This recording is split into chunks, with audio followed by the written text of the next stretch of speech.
Hi everyone, my name is Camila and welcome to my channel, and today we're going to make an incredible chocolate chip cookies. And I promise you this is one of the best recipes you will ever try. Your family, your kids, your grandkids, your friends will go crazy over this. We need 115 grams of unsalted butter, 185 grams of all-purpose flour, 1 egg, 1 yolk, extract of vanilla. In my area I can't actually find it, so I just use vanilla sugar. Half of teaspoon of baking soda, then 150 grams of brown sugar, 100 grams of white sugar, pinch of salt, and of course the chocolate part, which is going to be up to you, but I usually like a lot, so I use about 180 grams of chocolate. First, we're going to melt our butter. This is the heart of the recipe, so take your time, no rush. We're going to melt our butter over low heat in a saucepan until it gets brown. Once butter starts melting, just start to stir it, and you have to stir and stir and stir all the time. And you get those little flecks on the bottom. Don't afraid of them, those are just milk solids, and actually those are giving your dough this special nutty flavor, so definitely add them to your dough. If they burn on the bottom, I don't put all of them. That's definitely is enough. Now we need to cool down our brown butter. Put it here and put the bowl inside of butter. Put the bowl inside of the bowl.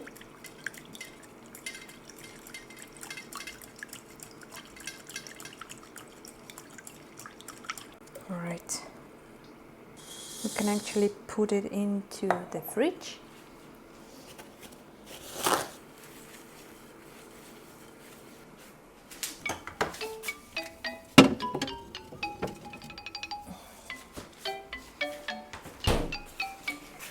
Right, we need to weigh our dry ingredients.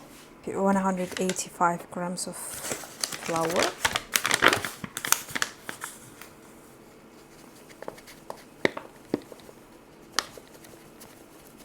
half of teaspoon baking soda, probably like this, not too much, otherwise you will feel the taste of baking soda, which is not very good. A nice pinch of salt.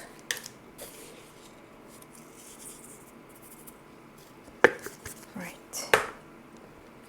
And we need to mix it now. And now we can chop our chocolate, which we're going to need very soon. So we can start now. Right. I always use dark chocolate because if you use this milky chocolate, it's going to get very sweet, too much sweet. But at the same time, not very dark. So this one is, I think, 60%. Yeah, this one I always use. Interesting texture. Probably was on the sun for a very long time. Oh, that's fine. It's going to be okay. Right, chop it nicely. Not very small and not very big at the same time.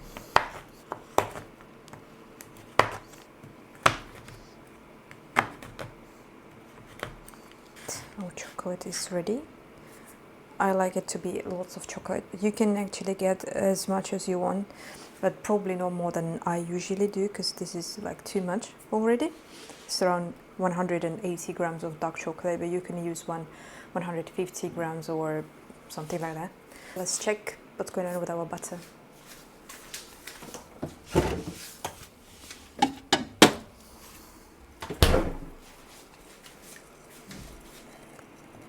Well, still slightly warm.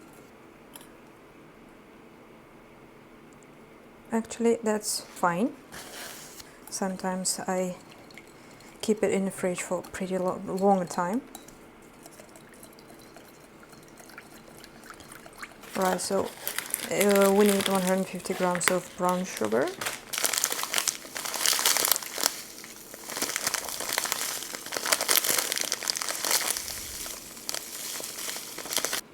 $100 of white sugar. Right, now we mix it till it looks like sort of white sand.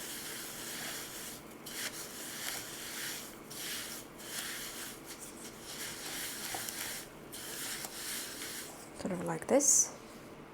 Alright, and now time for our eggs.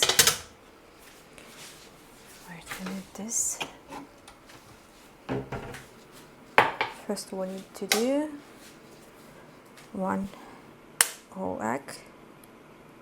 Maybe I will start with one whole egg, okay.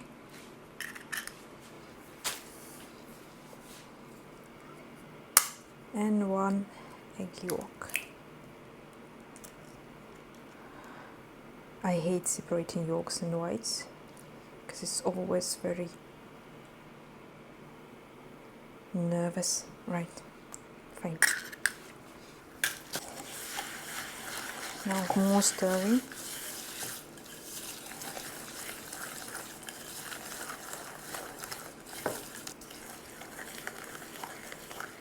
Yeah, already looks very nice and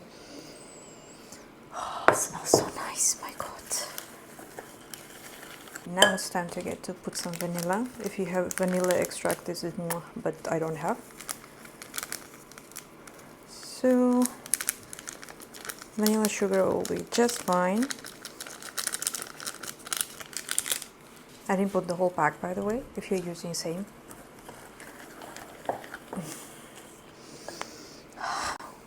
Gets even better and better. Alright. Now time to clean our whisk. I don't want to waste any small drop of this dough, so ready. And now it's time to what's the word? Stift. To use this thing, sift, I believe. Yeah, I think so. Always forget all this kitchen stuff.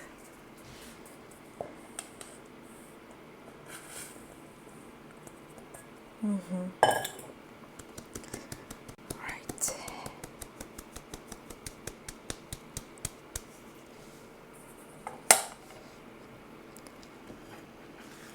And now gently, well, not as gently as when you make a cake, for example, but you don't want to over mix it.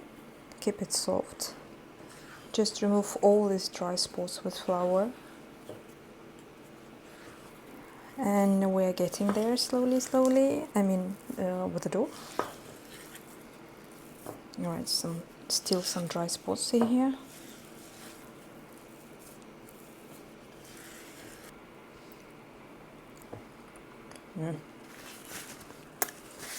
Very good. Alright, time for chocolate.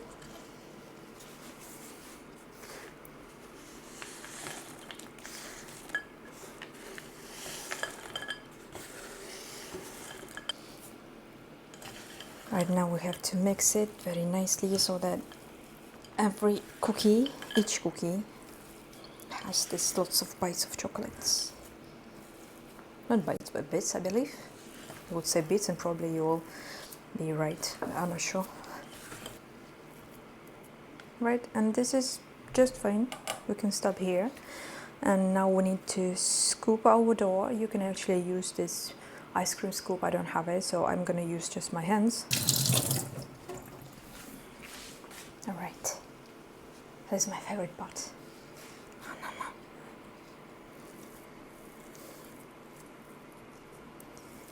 Well, I usually take something like this. I think it's around like 4 centimeters in diameter, I don't know.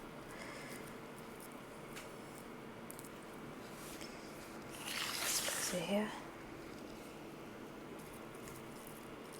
I usually get around 11 or 12 out of this amount of dough. To be completely honest, those are not my favorite ones, but my partner and my family loves it a lot, so I'm happy to cook them very often. My favorite ones are chocolate cookies, and once I think we will make it together. But I love those ones as well. I mean, those ones are amazing. But I do love chocolate, lots of chocolate, like double chocolate. Chocolate cookies with chocolates and with a chocolate mousse or something. Ah, this one's going to be very chocolate. Very chocolate. Can you even say very chocolate? Probably not. But I can. I'm not an English native speaker, so. And now is a very important moment. We need to put our dough into the fridge for 30 minutes so that it gets the texture that we need. So please don't skip this step. It's very important. All right.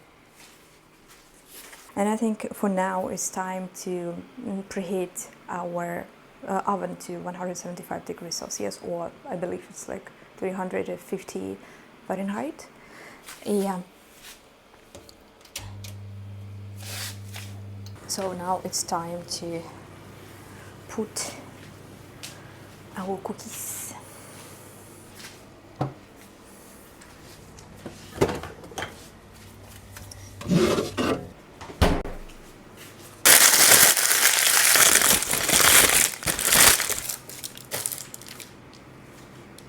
Right. Come here, cuties. They're gonna be so tasty. I assure you, I never fail. From the very start when I tried them, I never fail. I mean, with this recipe, I fail a lot with other recipes, but my biggest fail was Caesar salad. My partner still reminds me about that. All right, I do prepare the timer. Yeah, 13 minutes precisely. It is very important, 13 minutes, so that the edge is going to be slightly crispy and the middle part is going to be chewy. Right, it's time to go.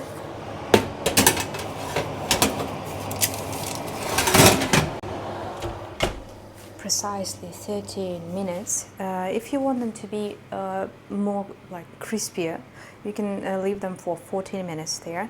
If you want them to be more chewy, you can make them for 12 minutes, so it's up to you. And now it's time to make some tea. I'm gonna make the tea that I always make with these cookies. This is ultimately nice tea. It's going to take just 1 apple, an orange. We're gonna wash them first, of course. Right. And of course mint. Now my partner always talks me about mint, but I do love mint. I do love mint actually everywhere. I need my teapot set.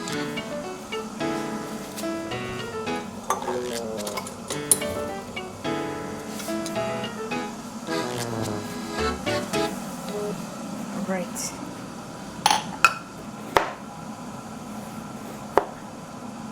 Very thin pieces. And time for the apple.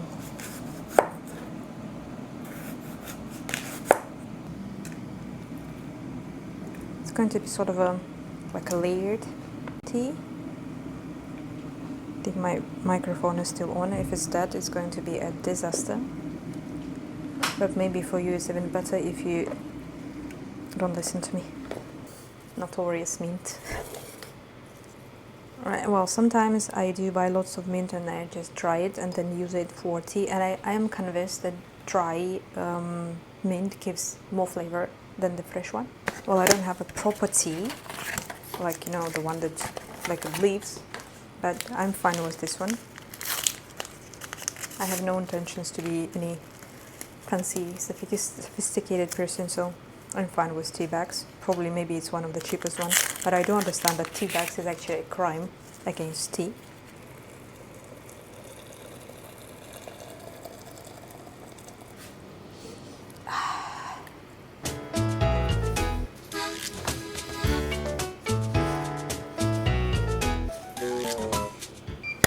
Done.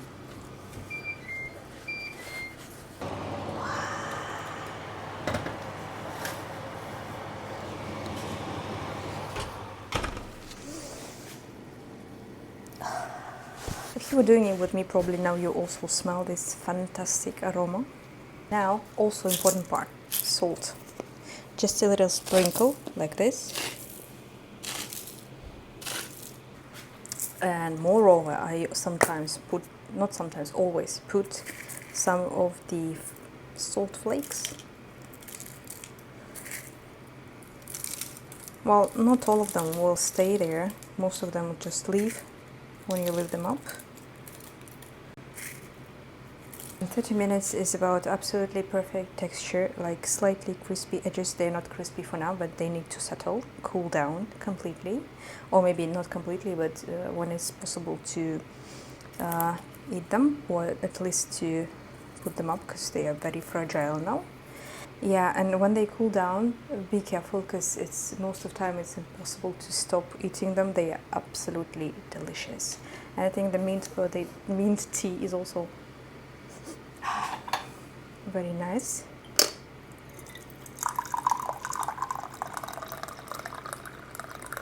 Alright, and this is the best combination ever. If you're following my recipe, it doesn't matter how they look like, they definitely will taste amazing. So if you enjoyed baking with me, hit subscribe and leave your comments, and I promise the next recipe is going to be as delicious. See you!